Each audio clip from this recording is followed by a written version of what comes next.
श्री गुरुवे नमः। श्री चैतन्य मनोभीष्टं स्थापितं येन भूतले स्वयं रूप कदा मह्यं ददाति स्वपदान्तिकं। नमो विष्णुपादाय कृष्णपृष्ठाय भूतले श्रीमते भगवती स्वामी श्रीमती भक्तिवेदांत स्वामी।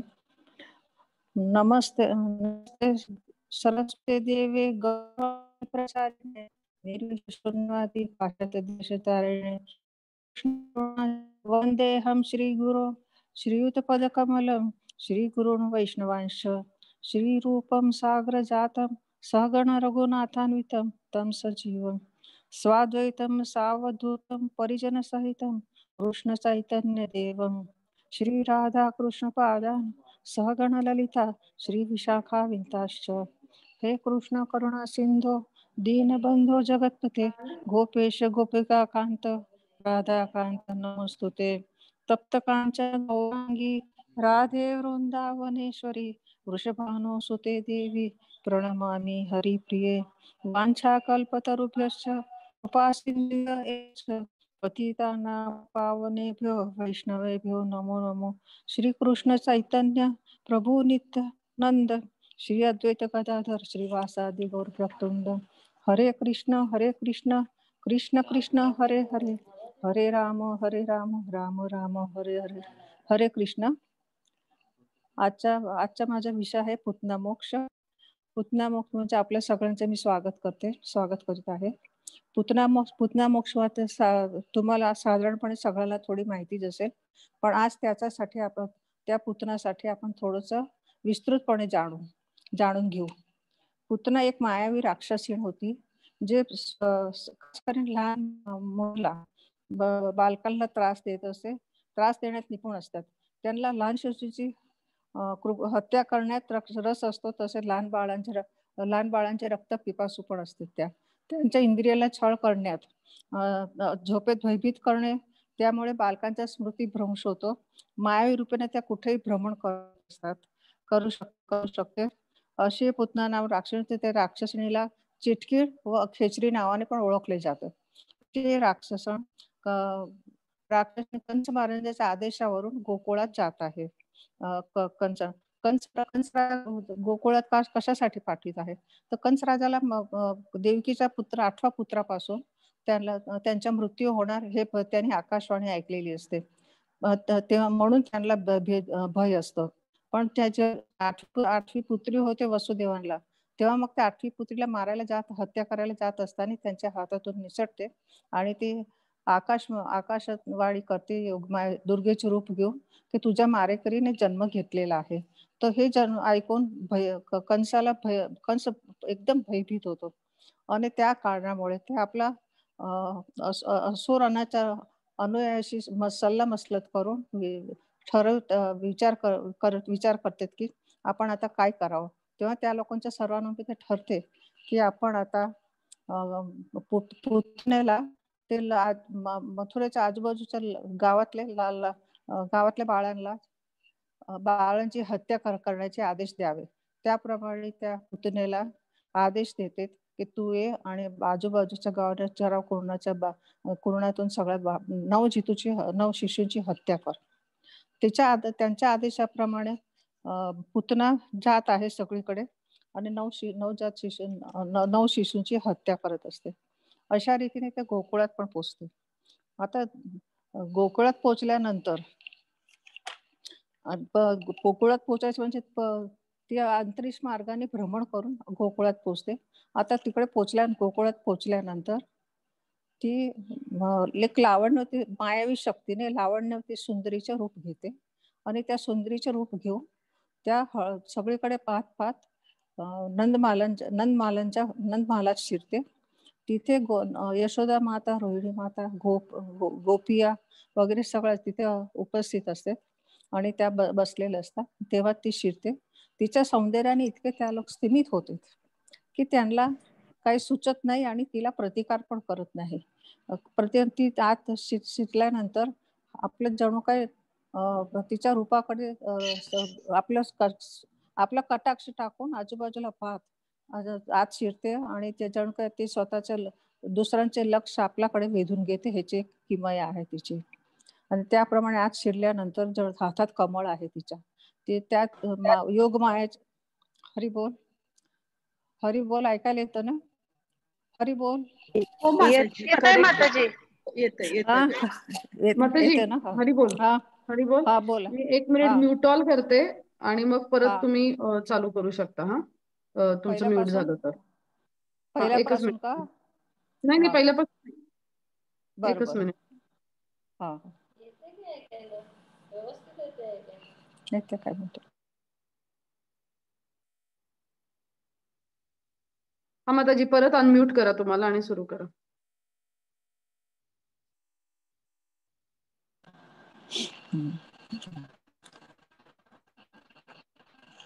पुतना आपलं सुंदर लावण्य सुंदरीचं रूप घेऊन नंदमहालात जात आहे. नंदमहालात गेल्यानंतर ते काय करते, आजूबाजूला पाहते. तिचे सौंदर्य पाहून गोपी आणि यशोदा माता, रोहिणी माता इतके त्यांच्यावर प्रभाव पडतो की ते तिला तिला प्रतिकार करू शकत नाही. तो विचारत पण नाही ते कोण आहे, कोण आली आहे. ती जरी व्रजभूमीची स्त्री नव्हती तरी सुद्धा ते काही करू शकत नाही. त्यांच्यावर योग मायेने आच्छादन घातलेलं असून त्या लोक भ्रमित झाले. काय काय वेळेस इथे असं पण सांगण्यात येते की काय काय वेळेस बाहेर सौंदर्यवती स्त्री अत्यंत घातक असते कधी कधी. कारण की तिच्या सौंदर्यामुळे तिच्या अंतर्मनात काय चाललं आहे ते आपण ओळखू शकत नाही. कारण तिच्या बाहेरकारी सौंदर्यामुळे लुब्ध झालेल्या मनुष्याला तिच्या अंतर्मनाची कल्पना येत नाही आणि तिचा कुटील हेतू सुद्धा ओळखता येत नाही. अशा बहिरंग शक्तीने मुग्ध झालेल्या लोकांना माया मोहित असे म्हणले जातं. मोहित नाभी जानाती मामेभ्य परम अव्ययम, भगवद्गीताचा 7वा अध्याय 13वा श्लोक आहे. न ते विद्यु स्वार्थ गतीम ही विष्णू दुराशाय बहिरत मानिना. हा भागवताचा 7वा स्कंद 5वा अध्याय 33वा श्लोक आहे. अशा व्यक्ती जरी वरून केवळ दिसत असले तरी त्या मृदू म्यानामध्ये असलेला तीक्ष्ण धारदार तलवारी समान असते. म्हणजे त्यांचा कुठला काय हे ते आपण कळू शकत नाही. अशा रीतीने ते हळूहळू तिच्या हातात कमळाचं फूल आहे. त्याला असं वाटतं गोपी आणि रोहिणी मातेला जणू काय ते ही सौभाग्यवती आपल्या पतीला भेटायला चालली आहे. आता पतीला भेटायला चालली म्हणजे तिचं असं वागणं पण तसंच असेल. पण ते हळूच नंद महाराज शिरल्यानंतर आजूबाजूला पाहत असते. आजूबाजूला पाहिल्यानंतर कोणी हिला प्रतिकार करत नाही. म्हणून ती जिथे बालकृष्ण निजलेला आहे तिथे त्यांच्या निजाच्या खोलीत जाते. तिथे निजाच्या खोलीत जाऊन सुद्धा ते हळूच बसते, इकडे तिकडे पाहते. तिला कोणी काही हे करत नाही प्रतिकार, म्हणून जाते. पण तिथे जे श्रीकृष्ण निजलेले होते तर श्रीकृष्ण तर माहिती आहे, म्हणजे त्याला पुढे काय घडणार आहे ते सुद्धा माहिती नाही. आता ती कशासाठी ते सुद्धा होते. श्रीकृष्ण म्हणजे सगळे जाणणारे आहेत. त्यानंतर ती जसे आले तेव्हा श्रीकृष्ण तिच्याकडे पाहतात आणि पाहिल्यानंतर डोळे मिटून घेतात. कारण काय, तर जसं काही राख्याने आवृत अग्नी झालेला असतो त्याप्रमाणे त्यांच्या मनात इतका राग आलेला असतो त्यांना पुतनेचा, ते काही विचारायची सोय नाही. राग का आला आहे, तर त्यांनी 9 शिशूची हत्या केली आहे. 9 शिशूची हत्या केल्यानंतर तिला त्यात हत्या केली म्हणून त्यांना राग आलेला आहे. आणि ती कशासाठी ते सुद्धा त्यांना माहिती आहे. अशा रीतीने ते हळूच खाली बसते. खाली बसल्यानंतर आजूबाजूला पाहून ती हळूच बाळकृष्णाला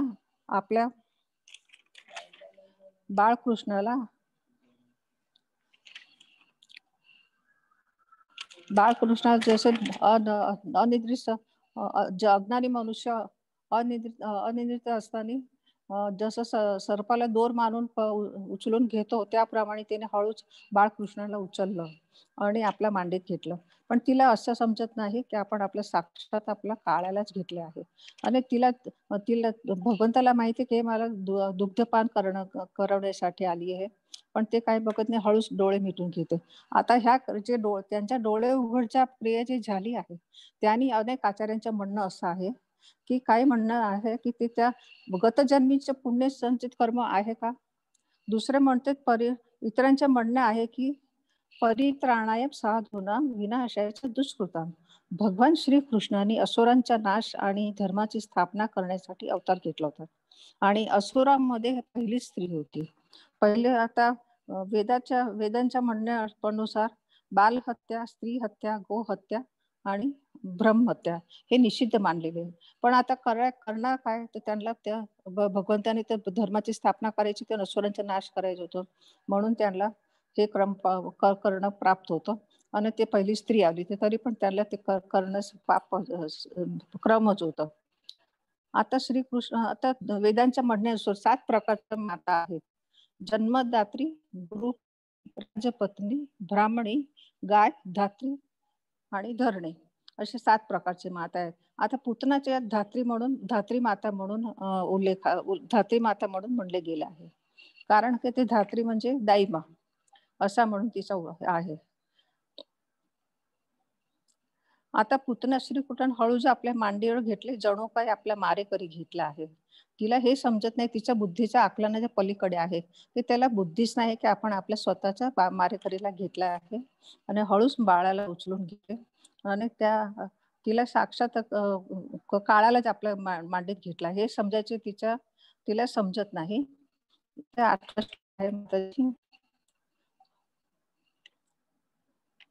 आता इथे बाळकृष्ण पुतना उचलून घेते बाळकृष्णाला.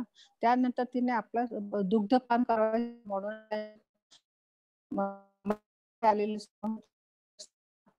उग्र विष लावलेलं कालीकुट नावाच्या त्या विषाने म्हणजे तिला असं वाटतं की क्षणार्धात मृत्यू होईल त्यांचा. पण झाले विपरीतच.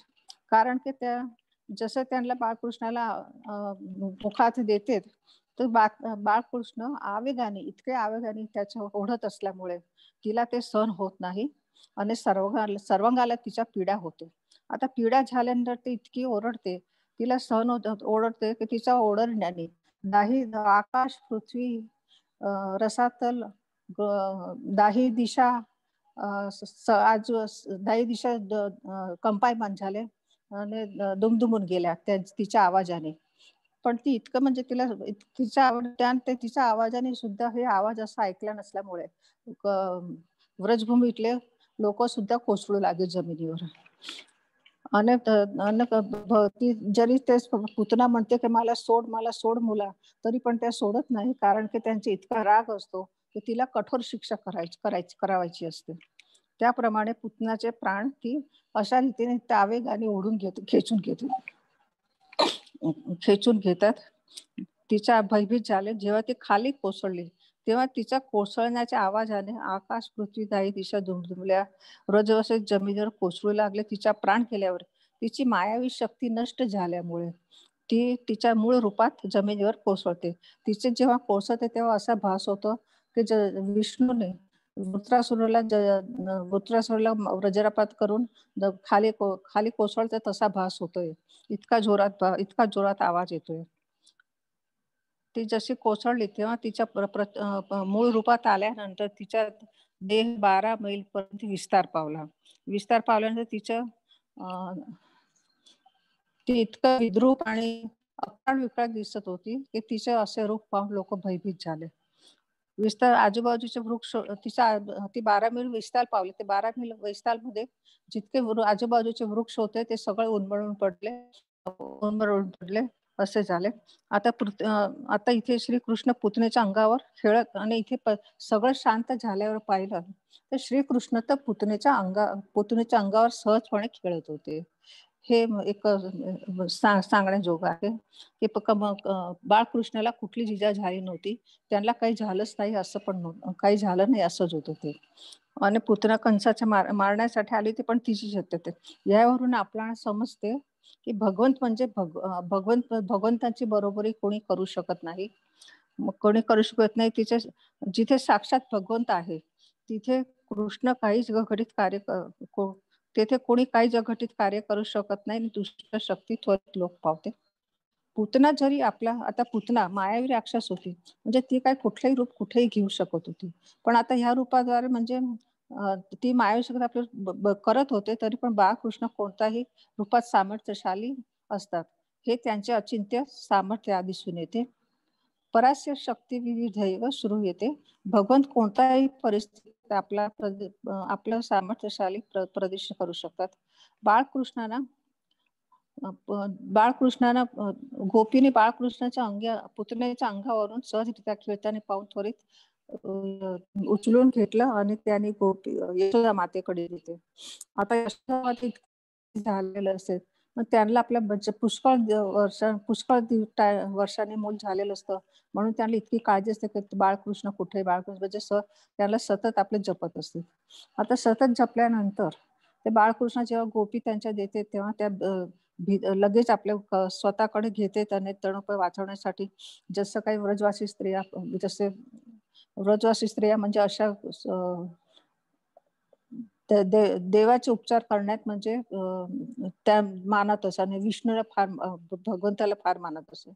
लहान गोपांना संकटापासून वाचवण्यासाठी जसे गोपुच्छ फिरवते, तसं बाळकृष्णाच्या अंगावरून गोपुच्छ फिरवण्यात आलं आणि तसं करत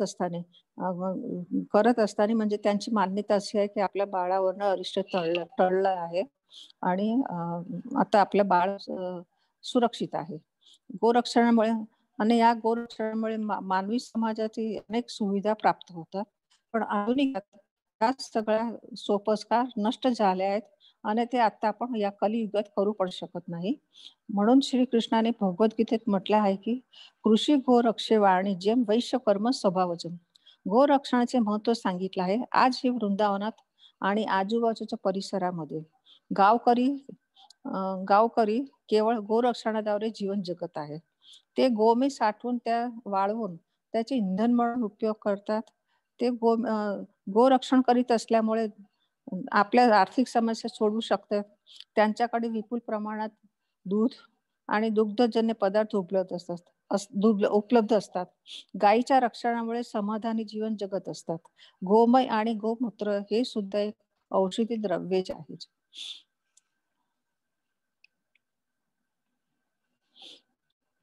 गोमूत्रेण स्नापयित्वा पुनर्गोरजसा अभकम रक्षाचरुष्य द्वादश अंगेषु नाम विभिः. भाषांतर गोमूत्राने स्नान घालण्यात आले आणि त्यांच्या सर्वांगाला गायीच्या चरणाची धूळ मारण्यात आली. त्यांच्या 12 अंगाला श्री विष्णूच्या 12 नामाचे उच्चार करून गायीचे शेण लावण्यात आले व ज्या गोपींना अकरण्यास व अंगन्यास विधी माहिती होतं त्यांनी तो केला. अंगन्यास मध्ये नामाचे अक्षर प्रथम येते आणि नंतर अनुस्वार तथा नमः शब्द येतो. ओम नमो अजस्त वागंग्री अव्यात मम मनोमणी मास्तव जानुनी अव्यात. सध्या आनंदी भौतिक जीवनात संस्कृत विसरलेला म्हणून असे विधी माहीत नाही. मनुष्य भौतिक जीवनात इतके आसक्त झाले आहेत की त्यांना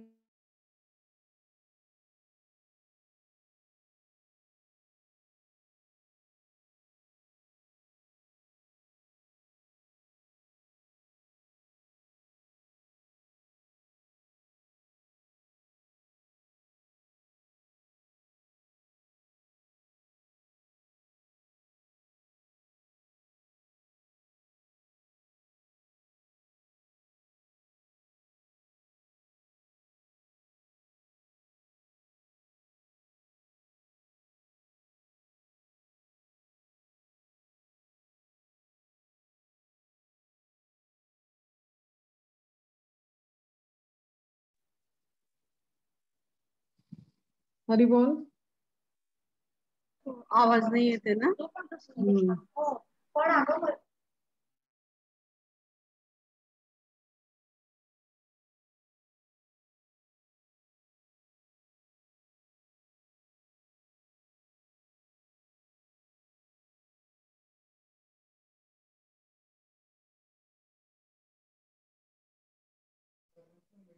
मी फोन करून बघते त्यांना.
गोपुच्छ फिरवण्याचा विधी केला, जेणेकरून बाळकृष्ण सुरक्षित राहील.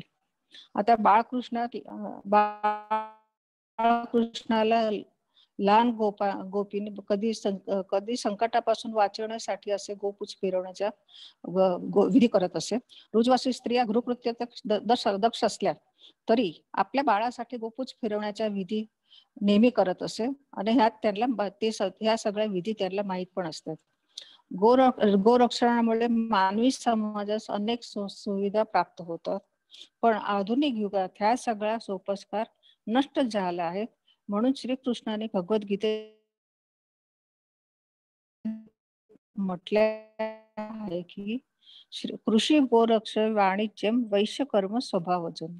गोरक्षणाचे महत्व इतके आहे की आजही वृंदावनात आणि आजूबाजूच्या परिसरामध्ये गावकरी केवळ गोरक्षणाद्वारे आपलं जीवन जगत आहे चांगल्या रीतीने.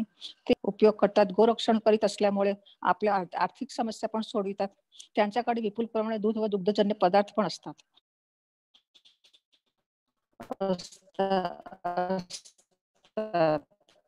गायीच्या रक्षणामुळे समाधानाची द्रव्य असतात. गोमूत्रेण स्नापयित्वा पुनर्गोरजसा अभर्कम रक्षा चक्रस्य द्वार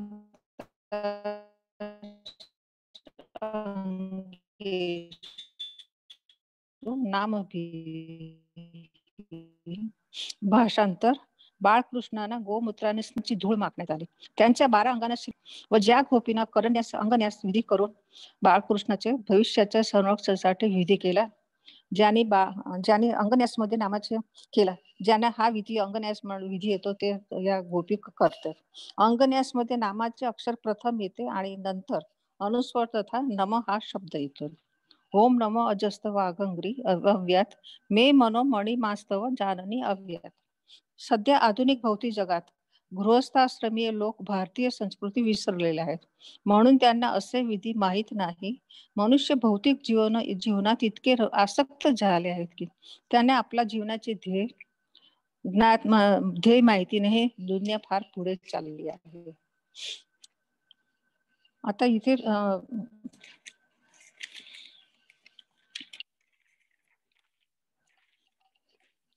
आता इथे पुतनाच्या आपण तिच्या देहाचे वर्णन करणार आहे.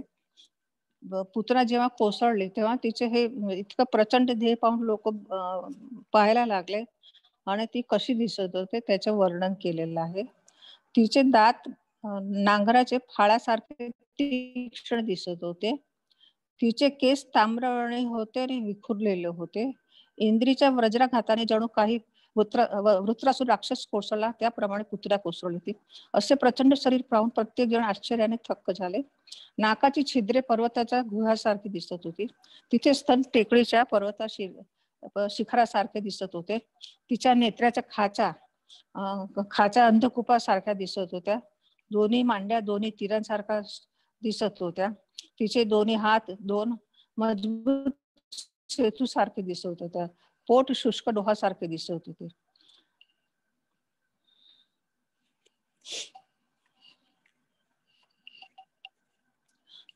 इथे एक सांगावंसं वाटतं की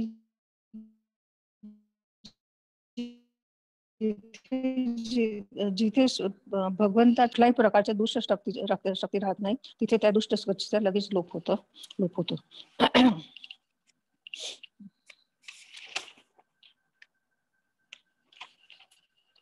पुढे गोपीने श्री विष्णूचे नाम घेऊन बाळकृष्णांना प्रत्येक अंगाच्या विभिन्न रूप घेऊन उच्चार करून प्रत्येक अंगाचे रक्षण केले. इथे एक सांगावसे वाटतं की साक्षात भगवंत उपस्थित आहे व जे सारे सृष्टीचे रचयिता आहे, जे संपूर्ण सृष्टीचे स्रोत आहे, त्या भगवंतासाठी विष्णूच्या नामाचा उच्चार होत आहे. हे म्हणजे कसं आहे. यशोदा माता, रोहिणी माता, गोपी, अन्य हे सगळे भगवंताचे रक्षणासाठी करीत आहे. आणि त्या आपलं एक बालक, कृष्ण एक बालक आहे म्हणून त्या करत आहे वात्सल्य भावनेने. तर श्रीकृष्ण स्वतः पण चांगल्या रीतीने सगळं सोपस्कार करून घेत आहे वात्सल्य भावनाने. हे म्हणजे कसे आहे ते आपण समजू शकतो. परंतु यशोदा माता, रोहिणी माता, अन्य गोपींची इतकी निरागसता आहे की ते भगवंताला ओळखू शकत नाही. बाळकृष्णांना साधारण बालक समजते. हे सगळी भगवंतांची लीला आहे. त्यांनी योग मायेद्वारे सगळ्यांवर आच्छादन केलं आहे. जशी पुतना मायावी राक्षण होती, तसेच अनेक राक्षसीण पण आहे. जसे की डाकिणी, यातुधान, कुष्मांड नामक दुष्ट चेटकिणी या सगळ्या लहान बालकांचे कट्टर शत्रू असायचे. भूत, प्रेत, पिशाच, यक्ष, राक्षस तथा विनायक, कोटरा, रेवती, ज्येष्ठा, पुतना आणि मातृका या सगळ्या मायावी राक्षसिणी बाळाचा देह, प्राण आणि इंद्रियांना छळत असे. परंतु व्रजवासी केवळ श्री विष्णूच्या नामाचे चिंतन करीत असे. याने दुष्ट शक्तीचा विनाश होत असे. विष्णूच्या नामध्वनीने पळून जात असे. इतकी विष्णूच्या नामात शक्ती आहे. जशी आपली श्रद्धा आपण ठेवतो त्याप्रमाणे आपलं काम होत असते. ब्रह्मसंहितेत पण सांगण्यात आले आहे की विष्णू जरी असंख्य रूपामध्ये स्वतःचा विस्तारित रूप करीत असले तरी ते आदी पुरुष आहेत. ते सर्वात पुरातन आणि पुरातन पुरुष असून नवतरुण आहेत. पुरातन पुरुष असून सुद्धा नवतरुण आहेत. भगवंताचा शाश्वत आनंदमय आणि ज्ञानमय रूपांना केवळ वैदिक पांडित्याने जाणता येत नाही, तर ते रूपे शुद्ध आणि अनन्य भक्तांनाच प्रकट होतात. जसं की भगवंताला जाणायचं असेल त्याच्यासाठी आपण आपलं सगळं आपण शुद्ध भक्ती करावी लागते आणि भगवंतावर श्रद्धा ठेवावी लागते, अतूट श्रद्धा ठेवावी लागते. आपण काही झालं तरी त्यातनं आपण ढळलं नाही पाहिजे. आपण जेव्हा आपलं शरीर 12 स्थाने विष्णूच्या नामाचे उच्चारण करून तिलक करतो तेव्हा ते आपलं अंग आपण सुरक्षित करीत असतो. त्या तिलक करण्यात आणि विष्णूच्या नामाचे उच्चार करून तिलक करण्यात सुद्धा एक शक्ती आहे की ते आपल्या शरीराचे रक्षण करते. आपण बिलकुल भयभीत होऊ शकत नाही. भगवान गोविंद किंवा श्री विष्णूंची एक असले तरी त्यांना विभिन्न कार्य करण्यासाठी ते विभिन्न नामे आणि रूपे धारण करीत असतात. मनुष्याला जरी एकाच वेळी या सर्व नामाचे स्मरण नाही करू शकले तरी फक्त विष्णू विष्णू विष्णू असं स्मरण सदैव विष्णूचे स्मरण आणि चिंतन करावे. विष्णू हो आराधनम परम हा उपासनेचा सर्वोच्च मार्ग आहे. भगवान विष्णूचे चिंतन करणाऱ्या मनुष्य मध्ये कितीही आयुर्वेदामध्ये म्हटले आहे की औषधी चिंतेत विष्णू. अगदी औषधाचे सेवन करत असताना सुद्धा मनुष्याने भगवान विष्णूचे स्मरण करावे, कारण औषध नव्हे तर साक्षात विष्णू रक्षण करता आहेत.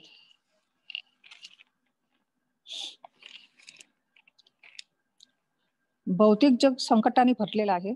पदम पदम यद विपदाम यासाठी मनुष्याने वैष्णव होऊन विष्णूचे अखंड चिंतन करावे.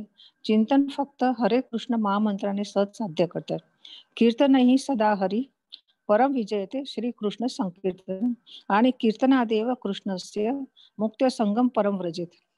आता नंद महाराज, आता हे सगळं झाल्यानंतर नंद महाराज कृष्ण जन्म साजरा झाल्यानंतर मथुरेला काही गोपांना घेऊन मथुरेला कर भरण्यासाठी गेलेले आहेत. आता तिथे त्यांची मथुरेला गेले असताना तिथे त्यांची वसुदेवाची भेट होते. नंद महाराज आणि वसुदेव हे दोघही मित्र आहेत. आता नंद महाराजला वसुदेव नंद महाराजला भेटते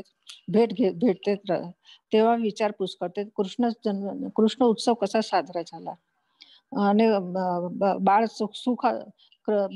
सुखरूप आहेत नाही हे विचारण्याची एक कारण होतं, कारण की त्यांना आपलं बाळ सुखरूप आहे हे जाणून घ्यायचं होतं. जेव्हा नंद महाराजांनी सांगितले की कृष्ण उत्सव छान रीतीने साजरा झाला, आनंदमय वातावरण होते, प्रचूर प्रमाणात दक्षिणा वाटणार ते गोपींनी सगळ्यांनी फार आनंदाने सगळा उत्सव साजरा केला. हे सगळं जाणल्यानंतर वसुदेव महाराज इतके मनोमनी सुखावले की त्यांना म्हणजे मनात आनंद सुद्धा मावत नव्हता.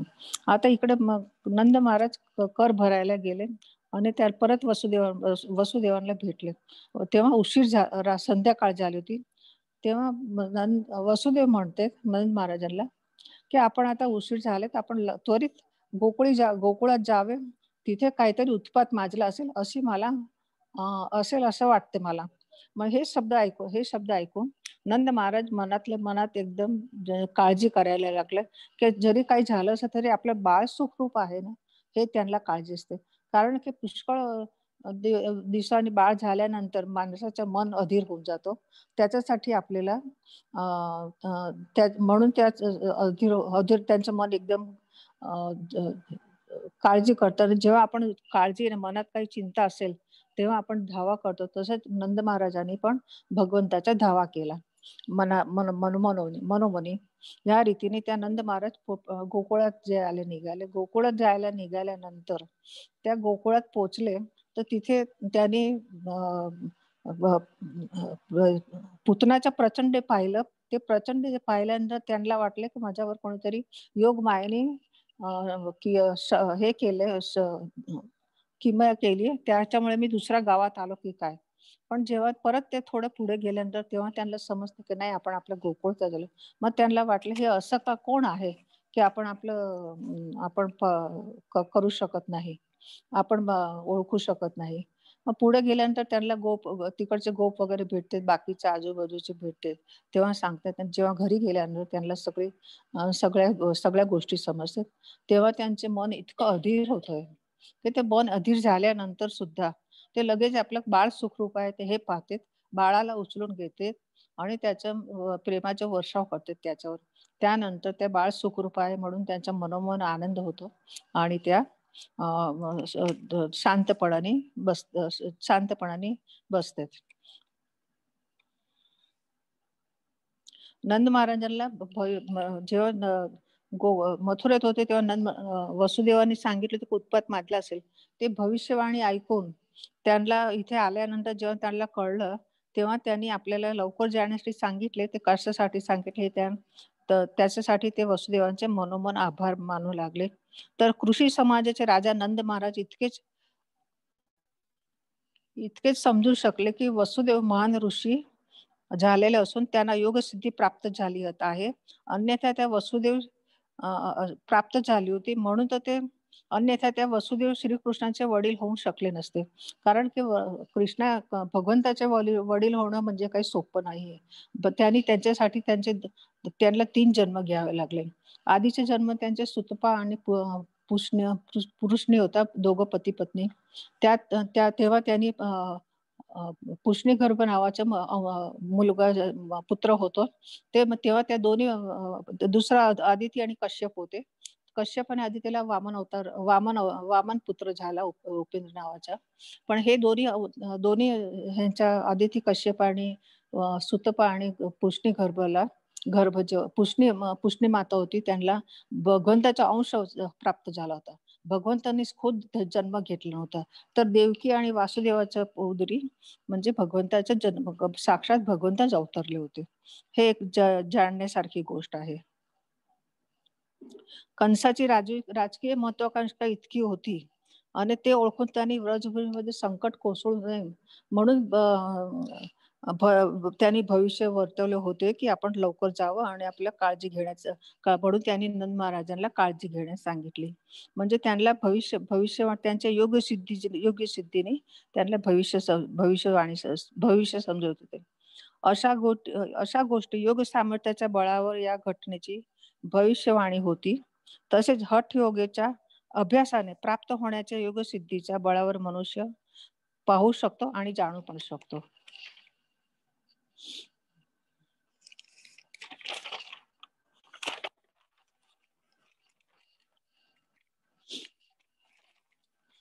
आता पुढे इथे पुतना आहे. पुतनाच्या देहाला आता अग्नी देण्याचे भागच होतं. पुतनेच्या देहाच्या जेव्हा गोप सगळे येतात आणि तिच्या आता शरीराचे तुकडे कुऱ्हाडीने तुकडे करण्यात येते. कारण काय तर सर्पाला जसं आपण मारलं तुकडे करून जाळलं नाही तर सर्प वायूच्या ह्याच्या संसर्गाने परत पुन्हा जीवित होतो. त्याप्रमाणे त्या लोकांना वाटले की पुतना पण ज्या संसर्गाने जीवित झाली तर काय होईल? म्हणून त्याचे तुकडे करून तिला जाळण्याचा प्रयत्न करते आणि तिचा चिता करण्यासाठी काय आवश्यक होतं तर त्याने जेव्हा जे 12 मैल विस्तार शरीर पावलं होतं तिचं, तर त्या विस्तार पावलेलं शरीर जे झाडं उन्मळून पडली होती, ते तिच्या अंगावर पडली होती, म्हणून ते तिची चिता झाली होती. आणि दुसरं म्हणजे भगवंताचं म्हणणं असं होतं, की त्याने एक राक्षसीणीला पण त्यांनी व्रजवासीच्या गोपाकडनं अग्निसंस्कार करायला लावतो. हे तिचं किती भाग्य आहे. हे पण पाहावं लागतं.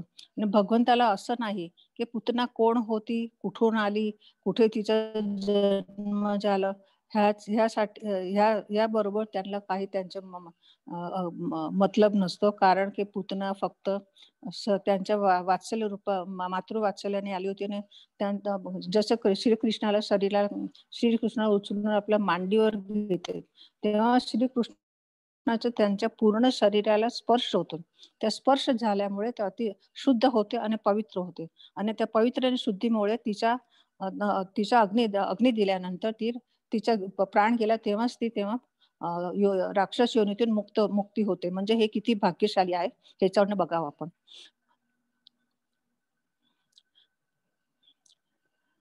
एरवी शरीर जाळले जाते तेव्हा आपल्याला सहन होत नाही, पण जेव्हा पुतनाचं शरीर जाळलं गेलं तेव्हा तिच्या शरीरातून अगरू नावाचं सुगंधी द्रव्य, अगरू नावाचं द्रव्य होतं, ते त्याचे सुगंध बाहेर पडत होता आणि त्या धुराने, त्या सुगंधाने सगळ्यांना वाटलं, इतकं लांबपर्यंत पसरला होता. ते सगळ्यांना आजूबाजूच्या लोकांना वाटलं हे कुठून सुगंध येतो. पण जेव्हा त्या हळूहळू जिथे सुगंध होते तिथे जायला लागले, तेव्हा त्यांना वाटलं की पुत्राच्या अग्नीच्या धुरातून येतं. तेव्हा म्हणजे हे पण एक भगवंताची लीलाच होती, की तिने किती वात्सल्याने हे केलं होतं, म्हणून तिला तिच्या शरीरातून सुगंध निघत होते. म्हणून हे आपला एरवीचं शरीर जेव्हा जाळले जातं साधारण लोकांचं, तेव्हा ते वास नको वाटते, पण पुतनेच्या शरीरातून भगवंतांनी स्पर्श केल्यामुळे तिच्या शरीराला पण पवित्र आणि शुद्ध झालं होतं, म्हणून ते वास येत होतं. पुतनाने जरी द्वेषाने विष पाजलं होते तरी पण ते असाधी होती, म्हणजे साधारण शरीर होती, तरी पण तिला धात्री म्हणून भगवंतानी तिला धात्रीचं स्थान दिलं. आता तिचं स्थान म्हणजे स्वर्गात सुद्धा, भगवत धामात सुद्धा तिचं यशोदा मातेच्या बरोबरचं स्थान मिळालंय तिला.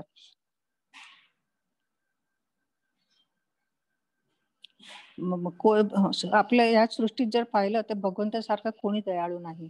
कारण की तुम्ही पहा, भगवंत थोडासा गुन्हाची सुद्धा आपण त्यांचे अजाणतेपणे सुद्धा त्यांचे द्वेष करून सुद्धा त्यांची पूजा केली, अर्चा केली, तरी सुद्धा भगवान दयाळू इतके आहेत की आपल्याला त्यातनं उगारून घेतात, असे आपल्याला शिक्षा करत नाही.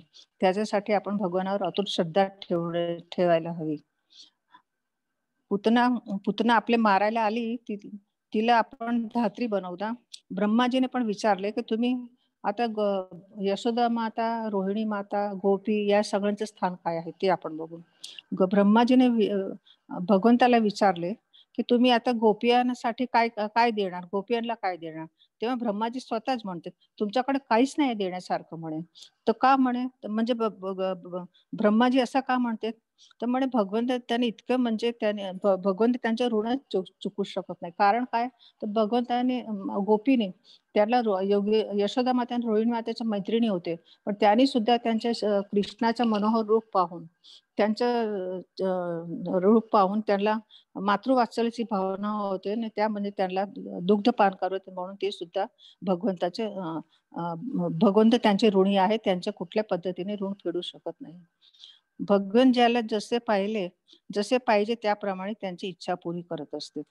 त्याने भगवत धामात जागा देतात पण परत पाठवत नाही. व्रजवासी शोधत आहे की सुगंध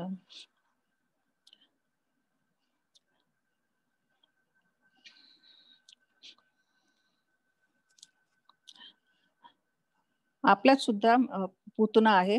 म्हणजे आपण मिथ्या गुरु आणि मन दोन आहे. मिथ्या गुरु म्हणजे कोण? तर बकध्यान जे करते, नदीच्या पात्रावर उभं राहून जे बकध्यान करते आणि आपले शिकार करते, त्याला त्याला मिथ्या गुरु म्हणते. आणि ढोंगी, जे समाजात आजकाल ढोंगी इतके गुरु वावरत आहे, ते स्वतःलाच भगवान मानत आहे, ते हे मिथ्या गुरु. आणि मन, मन म्हणजे आपण जरा थोडीशी भक्ती केली की लगेच आपल्याला आपलं मन आपल्याला परत खेचतं, ते पूतना. पूतना म्हणजे सुद्धा असं म्हणजे सगळ्यांना पूतना आपल्या आपल्या मनात आहे, की आपण जरा झालं की लगेच कोणी काही सांगितलं की परत आपण आपल्या मूळ पदावर येतो. हे पण करू नये. सर्व धर्म परित्यज्य मामेकं शरणं व्रजेत. भगवान भक्तीत लीन व्हावे. भागवताचे अध्ययन करावे. हरिनामाचा आश्रय घ्यावा. हरे कृष्ण कृष्ण कृष्ण हरे हरे राम राम राम हरे. स्वल्पमस्य धर्मस्य त्रायते महतो भयात. कृष्ण भावनेतील सेवा इतकी उदात आहे की जाणीवपूर्वक अथवा अजाणतेपणी जरी श्रीकृष्णांची अल्पशी सेवा आपल्या हातून घडली तरी मनुष्याला मोठा लाभ देणारी आहे. कारण काय? तर म्हणे तुम्ही जसं अजाणतेपणे आपण काही सेवा केली तर त्याची पण आपल्याला, जसे भगवंतांनी द्रौपदीने चीर बांधली, त्यांच्या चिंदी बांधली, तर त्याचे त्यांनी जेव्हा ते द्रौपदी वस्त्रहरण त्यावेळेस त्यांना त्यांच्या वस्त्र पुरून तिचे रावण सतत रामाच्या वधाचे चिंतन करत होते, पण रामाने जेव्हा त्याचे वध केला तेव्हा त्यांना सुद्धा मुक्ती मिळाली. तसेच कंस पण सतत आपल्या मरणाच्या भयाने सतत कृष्णाचे चिंतन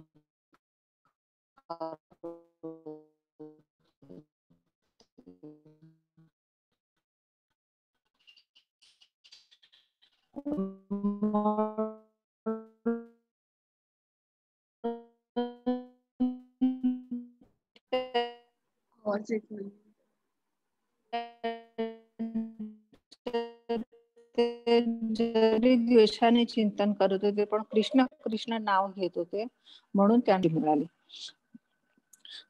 श्रीकृष्ण उपकारण्याची पद्धत देखील लाभदायक आहे. जेव्हा हरी हरी बोल हरी झाडी ते झाडी अप्रत्यक्षपणे लाभावित होत असते. म्हणून अर्चन प्रक्रिया उपासना पद्धत सर्वांसाठी लाभदायक आहे. उपास्य आहेत. ज्या चरण कमळाचे श्रेष्ठ ऋषी आणि भक्त उपासना करतात त्या चरण कमळाची श्रेष्ठ ऋषी आणि भक्त त्या चरण कमळाच्या पुतनेच्या शरीराला स्पर्श झाला.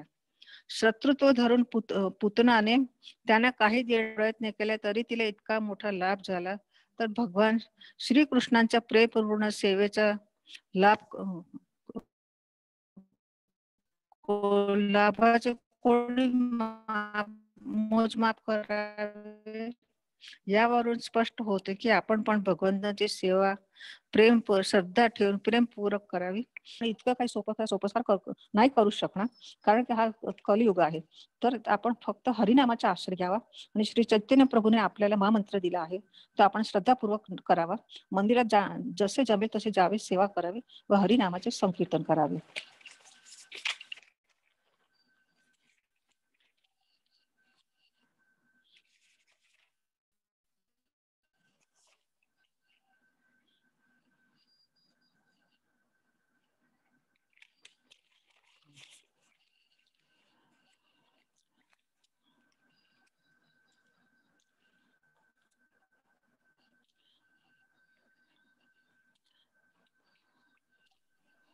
आता फलश्रुती म्हणून आपण सांगायचं तर हरी बोल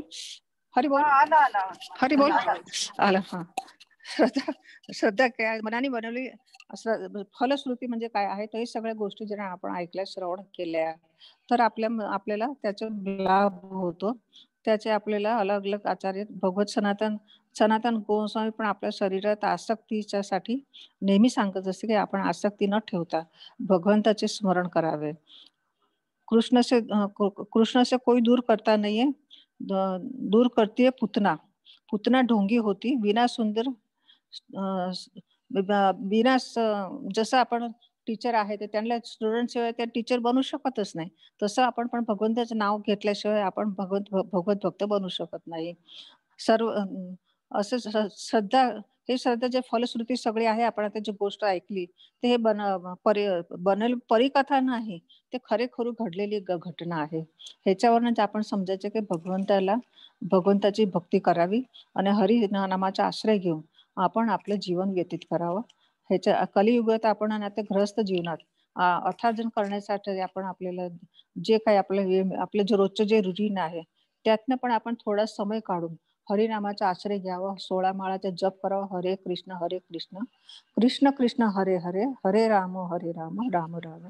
अशा या 16 माळांचा जप करावा. त्याने आपलं मन शुद्ध होते. आपलं बाकीचे पण सुद्धा आपले विचार सुद्धा बदलत असतात. विचार सुद्धा बदलतात. आपला स्वभाव सुद्धा फरक पडतो. त्यासाठी माझी विनंती आहे की आपण सगळ्यांनी याप्रमाणे जप करावा आणि भगवद्गीता, श्रीमद भागवतांचं अध्ययन करावं, अशी माझी विनंती आहे. हरे कृष्ण. आता कोणाला काही विचारायचं असेल तर विचारू शकतो प्रश्न. माताजी. हा, हरे कृष्ण. हरे कृष्ण. हा, एक मिनिट. करायचं आभार करायचा आधी. हरे कृष्ण. दंडवत प्रणाम. इस्कॉन बारामती वैष्णवी समिती आयोजित आज 10 मार्च 2021 रोजी आदरणीय श्रीमती स्मिता गुजर माताजी यांनी पूतना मोक्ष या विषयावर आपल्याला मार्गदर्शन केलेले आहे. श्रील प्रभुपाद लिखित व भाषांतरित अमर पुराण श्रीमद भागवतातील 10व्या स्कंदातील व 6व्या अध्यायातील पूतना मोक्ष यावर आदरणीय श्रीमती स्मिता गुजर माताजी यांनी प्रकाश टाकलेला आहे. खर तर शत्रुत्व घेऊन मारायला आलेल्या ढोंगी पुतनेला दुग्धपान करणाऱ्या अशा या पुतनेला भगवंतांनी मातेचा दर्जा दिला. कृष्ण भावनेतील उदात्त सेवेचे महत्व आपल्याला श्रीमती स्मिता गुजर माताजी यांनी पटवून दिलेले आहे. त्यांनी असेही सांगितले की अजाणतेपणी केलेल्या सेवेचेही फळ म्हणजेच फलश्रुती भगवंत देतात. भगवंतांची प्रेममयी सेवा करावी व भगवत भक्ती प्राप्त करावी असा मोलाचा संदेश आज आपल्याला पूतना मोक्ष अशा या अध्यायावर आधारित मोलाचे मार्गदर्शन केलेले आहे. त्यांनी आपल्याला सांगितलं की भागवताचे नित्यनियमित अध्ययन करावे, रोज हरिनाम घ्यावे, रोज 16 माळांचा जप करावा, तर आपल्याला आपल्या भक्तीमध्ये प्रगती होऊ शकते. अशी ही अनन्यसाधारण जर भक्ती आपण केली तर आपल्याला भगवंतांचं प्रेम हे मिळू शकतं.